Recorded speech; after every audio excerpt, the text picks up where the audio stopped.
और इस बीच आपको तस्वीर दिखा दें, एनडीए की जो बैठक चल रही है, जब प्रधानमंत्री नरेंद्र मोदी वहां पर पहुंचे उस वक्त की हम ये आपको तस्वीर दिखा रहे हैं। सदन की कार्रवाई से पहले ये एनडीए की बैठक, ये तस्वीरें जहां प्रधानमंत्री पहुंचे। कई एक तरीके से रणनीति यहां पर अब एनडीए की तरफ से बनाई जा रही है। हालांकि इससे पहले देखिए बीजेपी संसदीय दल की बैठक हुआ करती थी, लेकिन इस बार एनडीए यानी सहयोगी दलों को भी इसमें शामिल किया गया, उनसे भी बातचीत हो रही है। और ये कहा जा रहा है कि देखिए पूरी तैयारी के साथ सदन के अंदर आइए, जब चर्चा हो तो चर्चा में भाग लीजिए, अपनी तैयारी के साथ आइए। जो सवाल पूछे जा रहे हो या जो जवाब दिए जा रहे हो उनको गहन तरीके से समझकर और जानकर ही जवाब दें और सवाल पूछें। ये सारे मैसेज यहां पर दिए गए। सोशल मीडिया का इस्तेमाल करने के लिए कहा गया है, अपनी योजनाओं को जनता तक पहुंचाने के लिए। जितेंद्र बहादुर सिंह हमारे साथ, हमारे सहयोगी इस वक्त जुड़े हुए हैं। सदन की कार्रवाई से पहले जितेंद्र, ये एनडीए की बैठक, कौन कौन से मूल मंत्र दिए जा रहे हैं इसमें? और देखिए अर्पिता, एनडीए की ये बैठक जो है 18वीं लोकसभा में पहली बार ये बैठक हो रही है, जिसमें तमाम जो है बीजेपी के सांसदों के साथ साथ जो सहयोगी दल के नेता हैं वो इस बैठक में मौजूद रहेंगे।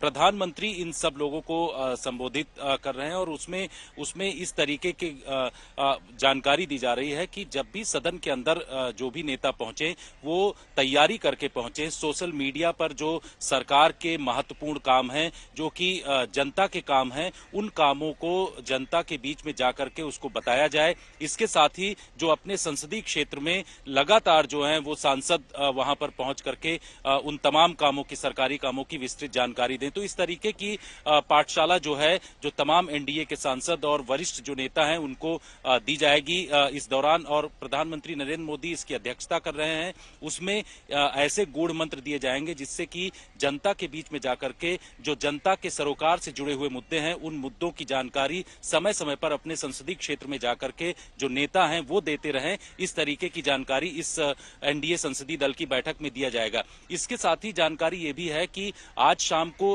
प्रधानमंत्री जब धन्यवाद प्रस्ताव पर बोलेंगे तो जो राहुल गांधी ने कई महत्वपूर्ण मुद्दे उठाए हैं, अपने 90 मिनट के भाषण में उन्होंने 20 ऐसे समसामयिक मुद्दों को उठाया है, जिसमें उन्होंने नीट से लेकर के अग्निवीर के साथ साथ एमएसपी, जीएसटी, इन तमाम मुद्दों की को लेकर के राहुल गांधी ने सरकार के ऊपर जो सीधा प्रहार किया है, उस पर अब प्रधानमंत्री आज शाम को 4 बजे जो है वो धन्यवाद प्रस्ताव पर बोलेंगे और उनकी तरफ से विस्तृत जानकारी दिया जाएगा कि किस तरीके से सरकार इन तमाम मुद्दों को लेकर के आगे बढ़ रही है, किस तरीके से काम कर रही है। चाहे वो नीट का मुद्दा हो, नीट के मुद्दे पर किस तरीके से सीबीआई इस पूरे मामले में जांच कर रही है, उसकी भी जानकारी दी जाएगी। इसके अलावा सरकार जो है वो किसानों को लेकर के किस तरीके से काम कर रही है, एमएसपी पर जिस तरीके से अभी हाल ही में एमएसपी जो अलग अलग फसलों को लेकर के बढ़ाया गया है, उसकी भी जानकारी दी जा सकती है। तो जिस तरीके से राहुल गांधी ने 20 ऐसे मुद्दों पर उन्होंने प्रहार किया, सरकार को असहज करने की कोशिश की,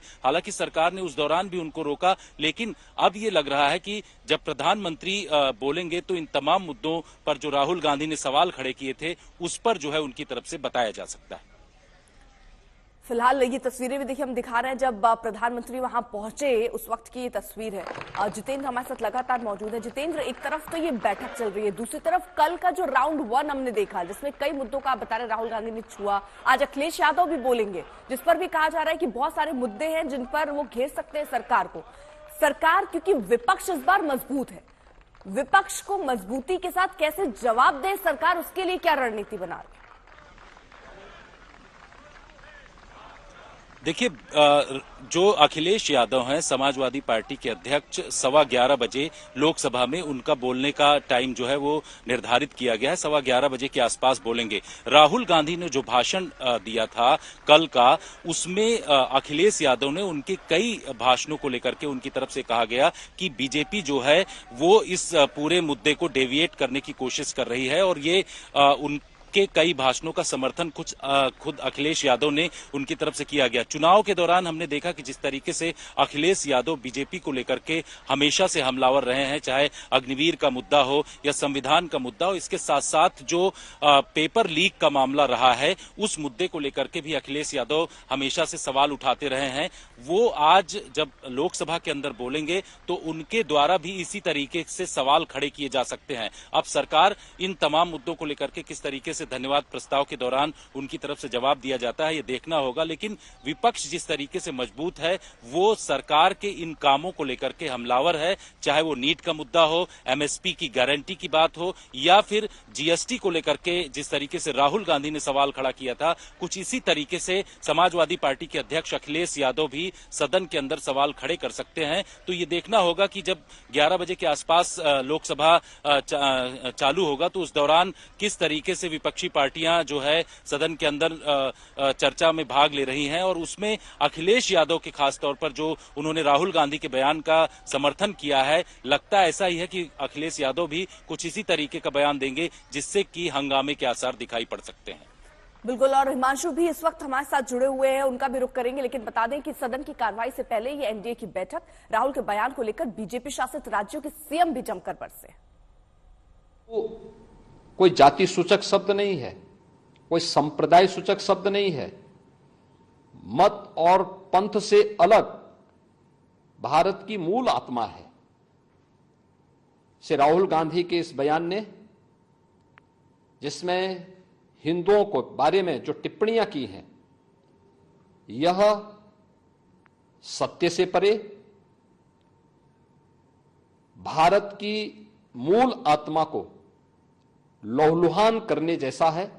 राहुल गांधी के बयान की मैं घोर भत्सना करता हूं, जिनके माध्यम से पूरा हिंदू समाज लज्जित हुआ है। लोकतंत्र के सबसे बड़े दुनिया के मंदिर के अंदर नेता प्रतिपक्ष ने जिस प्रकार से हिंदू समाज को लज्जित करने का बयान दिया है, हिंदुओं को हिंसक बताना, ये उनकी कुत्सित मानसिकता के परिचायक के रूप में सामने आया है। पूरा देश में उबाल है इस बात का, और कांग्रेस के नेता राहुल गांधी को नाक रगड़ के माफी मांगना चाहिए। मुझे भी गर्व है कि मैं हिंदू हूं। राहुल गांधी का बयान ये दर्शाता है कि वो अपरिपक्व हैं, उनकी अपरिपक्वता को घोतक है। जो उनका आज का भाषण है वो झूठ का पुलिंदा है, और उन्होंने जिस प्रकार से हिंदू समाज को हिंसक बताने की कुचेष्टा की है, उसकी जितनी निंदा की जाए उतनी कम है। क्योंकि हिंदू एक जीवन जीने की पद्धति है।